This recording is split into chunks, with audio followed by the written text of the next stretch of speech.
Supreme Magus, web novel, chapter 168, Return. What do you mean? Tiras asked. We already know how abominations are usually born. An awakened one gets too greedy, impatient or both, and ends up losing his body. After that, either they find a way to stabilize their energy form or death ensues. In this case though, someone has purposely awakened humans, beasts and monsters against their will and then attempted an experiment as brilliant as much as twisted. Newborn abominations are made entirely out of energy, with little to no sense of self at all. By merging them together, our culprit has found a way to stabilize their ethereal forms while at the same time making easier for them to possess a body. Since they are almost mindless hungry beings, they offer no resistance to the merging process. Energy is energy after all, they perceive it as feeding until it's too late. Also, being hybrids of multiple species, they can inhabit almost any body. On paper it's a great idea, but once they start regaining their minds, the conflicting personalities are incapable of coexisting. As we have witnessed, their constant fight for control turns into madness. Are you sure about this? Tiras was pondering about the implications of their discovery. The situation was already bad, but if Li Gan was right, it was just the beginning. Very, he nodded. Once I established the connection, I was assaulted by at least 100 different minds, each one of them marked by the pain of captivity and of being forcefully turned into abominations. Too bad that before I could sort out their memories and ask some questions, they recognized me as a foreign mind and piled up on me all at once. For once, I think you were wrong, old friend. Tiras started pacing in circles, trying to ease her nervousness. When everything started, I would find single abominations, indistinguishable by normal ones except for their abnormal spawn rate. Now we have faced a small group, that not only had evolved, but despite their madness coordinated their attacks, both in the physical plane and psychic one. What does this tell you? That our opponent has spent quite a lot of time perfecting his method, and now he's attempting to further step up his game. No, you are underestimating whoever this is. Yes, they were mad, but still able to work together. Also, you told me that once they recognized you, they stopped fighting and attacked you as one. This means that their maker already has a degree of control over them. He left them behind in order to escape from us, even predicting that we would have tried to probe their minds, leaving a trap behind. How badly would you be injured without my help? Li Gan inwardly cursed at his stupidity. Either the mental attack had been stronger than he had suspected, or he was really becoming an old fool. Physically, not much. Even giving them hours, their attacks were still too weak. Their combined psychic attack, though, took me by surprise. I would have needed weeks, if not months to heal the telepathic scars. Exactly. Our enemy is getting bolder with every success. It's only a matter of time before the Gorgon Empire starts getting targeted too. I wish you were right, but we are past that point already. In the last months, a few abominations wreaked havoc in several border cities. At first I was happy about that. Milia never fought one, so I thought it would do her good to have some practice. But when she reported me to how many of those monsters she encountered, I couldn't help but worry. There were more than usually spawn in a year. Why do you think I accepted to come here? It was obvious that your problem had turned into our problem. Hearing those words, Tiras couldn't help but worry.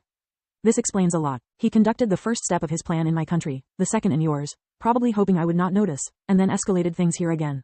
We need to warn Salark. Her territory is the biggest, and has so many uninhabited areas you could hide whole armies. She could be the next target. Are we talking about the same Salark? The harbinger of chaos? The scorching sun? The Red Death? Unlike us, she has never kept a low profile. It would be crazy messing with her. If I'm right, the one behind this madness knows about us Guardians and it's testing our limits. Getting on the blacklist of 3 Guardians instead of 2 is not a big deal. What do you mean you have lost them? Captain Locrias of the Queen's Corps couldn't believe his ears. Toman was the most skilled member of the unit at tailing their target, yet she had lost track of Lith many times during his last visit. He moved so fast and erratically that it was impossible for her to keep following him and not get discovered. This time though, things were even worse. Lith and his odd friend had met outside the Huntress's house and then had disappeared like ghosts. I'm sorry, Captain, but I had to keep my distance and couldn't use any eavesdropping air spells to maintain my cover. I don't know how he does it, but in the past that barbarian has been able to perceive me every time I got too close or used air magic. He then just suddenly pops behind my back and asks me why I was following him, forcing me to escape, but never attempting to chase me. Having suddenly became incapable of doing her job frustrated Toman to no end. Damn it, with what face can I report this to the Queen? It was fine not knowing anything about this Ryman guy, as long he was just the Huntress lover and kept a low profile. After what has happened today however, he is now one of our priorities. Indeed, someone that can put his hands on that sociopath and get it back in one piece could be useful leverage, said Picus, the second in command. That's why I hate backwater villages, the captain said, shaking his head in frustration. It's impossible to perform a decent background check on newcomers. No one knows him and no one cares about his past. According to Toman's report, he is a great expert, even able to use warp steps for instant movements. We need to find out who he is and bring him to our side. The fact that he can keep Lith's murderous impulses in check is just the icing on the cake. Actually, Ryman was incapable of using dimensional magic, he was just that fast. I'm sorry, Captain. Vicaros, the liaison with the Mage Association, had an embarrassed expression that didn't bode well. No one matching Ryman's name or description has ever attended an academy, nor is registered in any guild based in the Griffin Kingdom. The guy is a ghost. Oh, come on, just because he walked out of the woods in his birthday suit a month ago, it's impossible for him to have no past. Men do not sprout like mushrooms. Much to Captain Locria's dismay, it was exactly what had happened. Lith spent the next 2 days making up for the lost quality time with his family.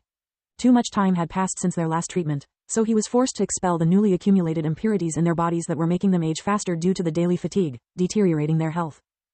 It seems that unlike awakened ones, that progressively get rid of the impurities they are born with, normal humans and fake mages keep producing new ones. It must be the reason my looks are improving over time, Lith pondered. Or not, Solis giggled, that's a very natural phenomenon called growing up. Sure, having a smooth skin and silky hair helps, but your main problem has always been the perpetual glaring. It was one of those arguments where they had to agree to disagree. Ryman's magic abilities grew by leaps and bounds under Lith's supervision. He had no idea how true magic worked. In his Rai form, air and fire magic were natural for him like breathing, turning his thoughts into reality. The other elements, however, were another story. He had no skill or experience with them, so Lith taught him first magic, giving the foundations to improve his talent. Lith also taught him about invigoration and accumulation, something that Scarlet had overlooked doing. Probably she wanted me to learn everything by myself, Ryman pondered. In nature, power without wisdom is the greatest madness. I'm very sorry I can't give you anything in return. Ryman had tried teaching Lith how to change form, but with no success. Lith understood the theory behind it, but whenever he attempted to do it, nothing would happen. There was no pain, no tickling sensation running through his body. He would just circulate his mana uselessly. It doesn't matter. If what occurred in the camp happens again, at least I should be able to control the process of transformation. Also, thanks to you, now I know how to teach Tista true magic if the necessity ever arises. Be careful, Scourge. A great power can be a curse for such a gentle soul.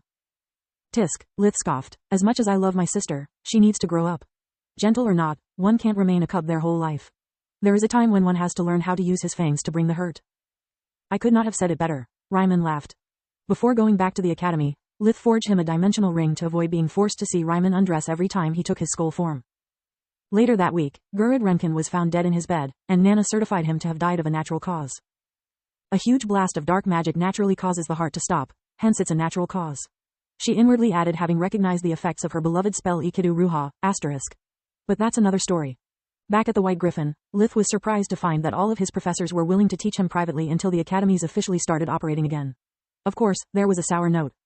Unlike his peers, Professor Rudd didn't like his new task. By royal decree, he had to teach dimensional magic to Lith by actually giving him pointers and explanations, violating everything Rudd believed in.